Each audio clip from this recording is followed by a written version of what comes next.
Update. Am I the a-hole for wanting separation and co-parenting instead of working on my marriage? Original post. When my husband, 29 male, and I, 27 female, decided to have a kid, I thought we had a happy marriage and a financially stable future. My pregnancy was high risk, and with health complications, I was going to end up using up a good chunk of my medical leave before the kid was born. So, we together decided that I'd quit my job and be a stay-at-home mom for a few years, and then go back into the workforce. After our son was born, I had PPD and severe anxiety. I had complications in recovery and no help from family. I am low contact from my family, and my mother-in-law had passed away, and father-in-law had no interest in helping. My husband expected me to be a full housewife as soon as we got home with a baby, and stopped helping with anything home or baby-related because it was my job now. I was lucky to get involved with a mom's group that helped me a lot, because otherwise I was very lonely and stressed. When our son was 10 months old, I saw some messages on my husband's phone indicating that he was having an affair. I don't know when it started, but a lot of his working late was because of that. At that time, my mental health was not good, and I became scared that he'd divorce me and take my baby. My reaction wasn't even anger at him. It was as if my love for him had disappeared and was replaced by abject fear. I didn't confront him, and he didn't realize that I knew. I ignored it and tried to deal with all my issues myself while living in a constant fear of getting kicked out without my son. I know that wasn't a reasonable assumption and I have rights, but I can't explain why my head was stuck in that mode back then. I moved into my son's room, separated myself from my husband, but kept on being a good stay-at-home mom. The sad thing is that he didn't even realize that I wasn't living in our room anymore. He got home-cooked meals, a clean house, and got to play with our son whenever he was home and didn't care about me at all. When our son was 2, I got a job and needed to put him in daycare. My husband was opposed to that because he liked how things were and wasn't willing to pay for it. I went ahead with getting employed anyway, and the majority of my paycheck goes to pay for the daycare. The rest is my car payment and a very little bit for savings. Over the last few weeks, my husband has been home more and acting depressed, and I found out that his affair partner has dumped him. Now he's acting like the past 3 years were normal and wants intimacy and regular relations with me. I told him that our relationship was over when he stepped out of his marriage, and he can go start a different affair if the first one didn't pan out. He got angry about that and accused me of being a cold-hearted gold digger. He put me through agony and hell, and I'm here because I love my son and want to be with him every day, not 50% of custody, so I am dealing.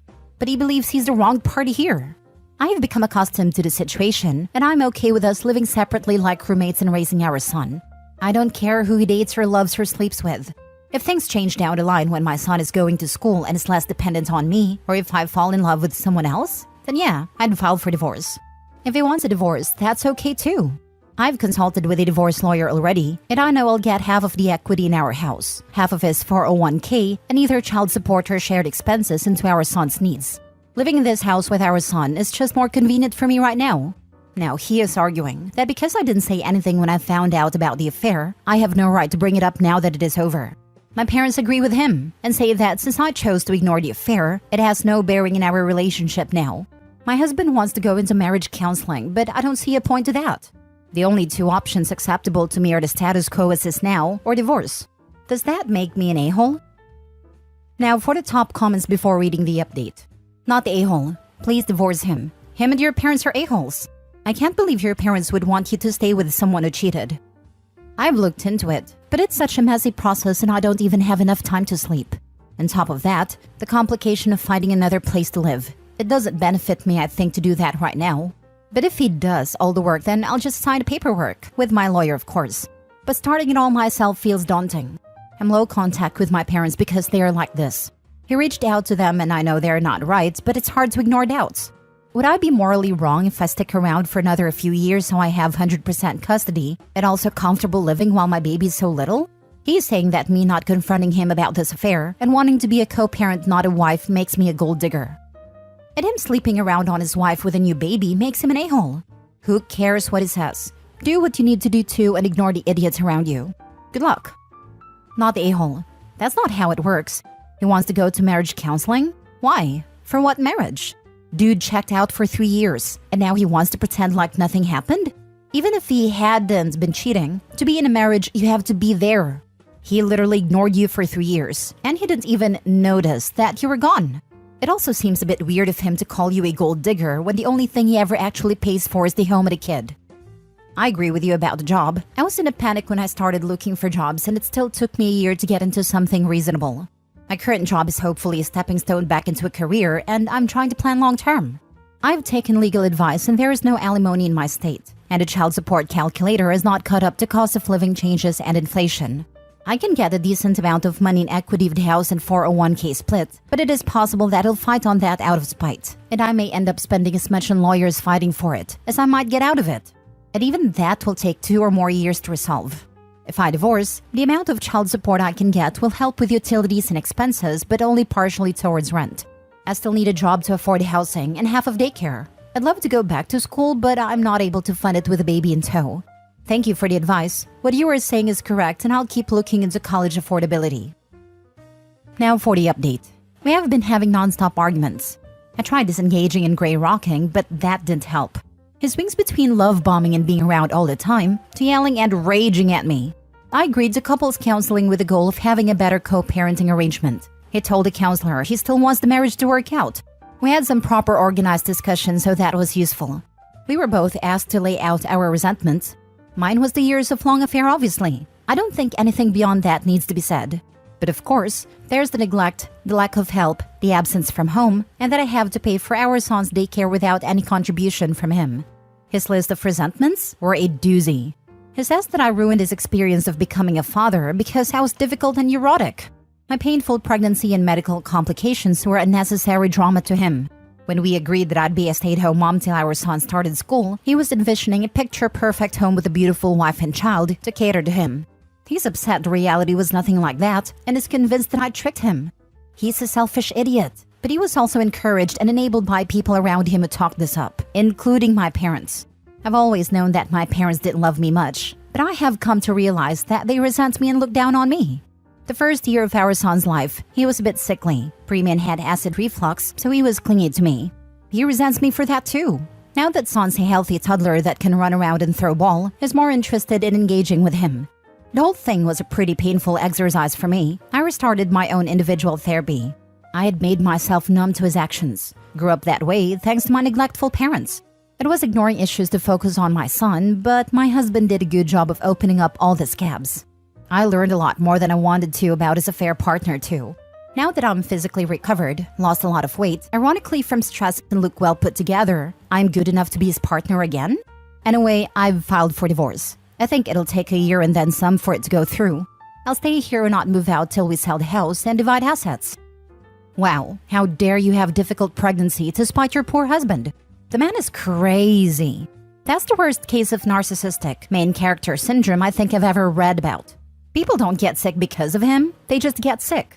And he thinks you caused the baby to get sick too? He's really imbuing godlike powers into you, isn't he? I rarely say this, but you definitely should divorce him. His egg is cracked. I'm only sorry he has to be around your son, because I don't think he's going to be a good influence. It's good that you've started therapy for yourself individually, because you deserve to have a loving husband down the road, but I'm concerned about how you choose men. I mean, your current husband is so out there that I don't get how you didn't see him coming from a mile away. Sometimes people pick spouses who are like their parents, even if that parent was abusive in some way. I hope you get to a place where you find a good guy, because you deserve it. And he thinks you caused the baby to get sick too. No, it was more like he thought the baby wanting to be with me and not reaching out for him was something I was training him to do. I followed a certain method told our son right after feedings to minimize discomfort from his GERD symptoms, and his dad just wouldn't get hang of it.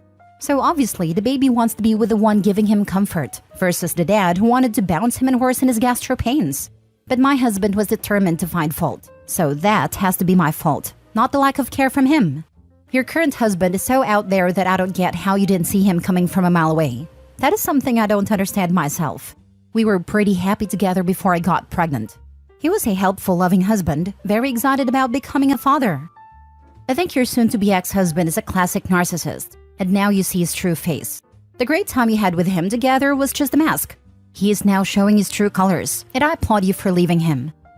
Good job. And my nosy self is so curious what your couple's counselor said to all of his BS. Our counselor tries to put everything as a question instead of making statements. At one point, he asked him why he thinks my mother, who only saw me twice throughout my pregnancy, has a better understanding of my medical needs than the OBGYN who was treating me.